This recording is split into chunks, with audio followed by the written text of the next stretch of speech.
অলোকেশ চ্যানেলের আসল উদ্দেশ্য বৃষ্টির সামনে ফাঁস করে দিল মিস্টার চক্রবর্তী।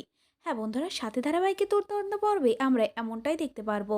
এই ধারাবাহিকে আগামী পর্বে দেখা যায় মিস্টার চক্রবর্তী বৃষ্টিদের বাড়িতে চলে আসে। সে এসে বলতে থাকে, আমি আজ দুপুরে খবরটা পেলাম, তাই আর চুপ করে বসে থাকতে না পেরে ছুটে চলে এলাম। এই শুনে বৃষ্টি বলতে থাকে, আপনাকে কে খবর দিল চক্রবর্তী কাকু?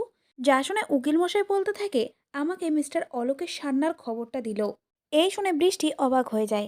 এরপর উকিল মশাই বলতে থাকে, তোমার হয়তো একটা কথা জানা নেই বৃষ্টি, তবে মাধুরী ম্যাডাম আমাকে আগের দিন ফোন করেছিল আর বলেছিল এই উইলটা উনি বদলাতে চান। যা শুনে সুমনের বাবা বলতে থাকে, মাধুরী বৌদিকে নিজে আপনাকে ফোন করে বলেছিলেন? যা শুনে উকিলবাবু বলতে থাকে, একদমই তাই, তবে মাধুরী দেবীর কথা শুনে আমার মনে হয়েছিল উনি প্রচণ্ডভাবে রেগে আছেন অলোকের সান্যালের উপর। আর একটা অদ্ভুত কাণ্ড কি বলুন তো, আর সেই সময়ই আমার অফিসে তখন অলোকের সান্যাল চলে আসে। এই শুনে বৃষ্টি বলতে থাকে, সে কি, আপনি এটা কি বলছেন? তো বন্ধুরা, তোমরাও ঠিক এটাই চেয়েছিলে তো, উকিলবাবু যেন অলোকের সান্যালের আসল উদ্দেশ্যটা বৃষ্টিকে জানিয়ে দেয়? কমেন্ট করে জানাতে পারো তোমাদের মতামত, এবং আমাদের আপডেটটি ভালো লাগলে ভিডিওটিতে একটি লাইক দিয়ে চ্যানেলটি সাবস্ক্রাইব করে রেখো।